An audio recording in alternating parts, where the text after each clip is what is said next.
Hi y'all, welcome back to the channel. Yesterday, I made a video about my two biggest issues with games right now. One of those was the overall difficulty being too easy. Now, Corepunk, it's the complete opposite. It's a hardcore throwback to old school MMOs. I covered it before, but don't bother watching those old videos. Seriously, they're terrible. A lot has changed in the game since launch, so let me break down exactly what's different now. Quick side note, for the record, my Corepunk videos are not sponsored. Now, let's quickly cover what Corepunk is. Corepunk is a top-down MMORPG, blending cyberpunk, steampunk, and fantasy. The fog of war mechanic hides a lot of the map until you explore it, so you're not just uncovering loot, you're also discovering high-level enemies, forcing you to be smart about where you go. It's a game that demands strategy. The combat feels like a MOBA.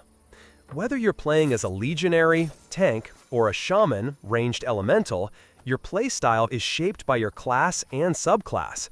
A huge part of progression comes from artifacts, which enhance your abilities, and the crafting system isn't just a side task, it's critical for gear upgrades. So, how did Corepunk launch? Reception? Mixed. Players were hyped about the concept, the promise of difficulty, exploration, and MOBA combat, but things didn't go smoothly. There were empty zones, bugs, and server issues. Players had to deal with frame drops, quest bugs, and no guidance, no quest markers or clear direction. And let's not forget, no Steam launch, which didn't help.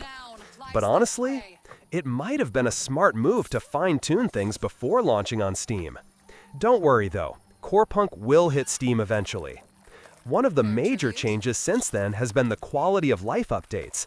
They added quest markers, making it much easier to track objectives, and the map improvements are huge. It's now way easier to navigate. Trust me, with low drop rates, running around trying to figure out where to go was a pain. It's much smoother now. The inventory system got a search function, streamlining gear management. They also fixed item duplication bugs and other exploits that were causing frustration. For content, major updates, like the Steps Zone, added over 80 quests and new enemies to explore. The talent tree overhaul gave players more meaningful build crafting, letting you fine-tune your abilities. PvP fans? You got PvP arenas, which added structured, competitive combat. On the technical side, the game runs much better now. Now, you finally regenerate health and mana outside of combat. Only a little bit, but it's enough to make the process of leveling smoother and less painful. Before, the constant need to return to town or campfires made progress feel like a grind. But now, as you explore and quest, you passively recover some health and mana, which makes moving from one objective to the next much quicker and more seamless. It's a small change, but it improves the flow of the game significantly, especially for solo players who are struggling with the early game pace. It's one of those tweaks that really makes a big difference when you're just trying to enjoy the game without constantly stopping to heal up. What's next?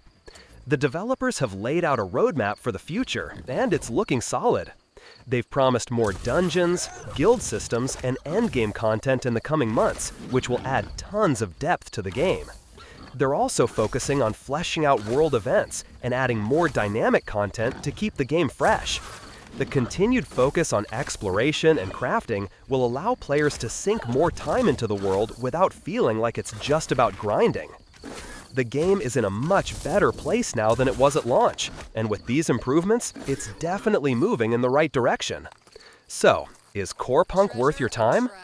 It's still in early access, and there will be a wipe at full launch.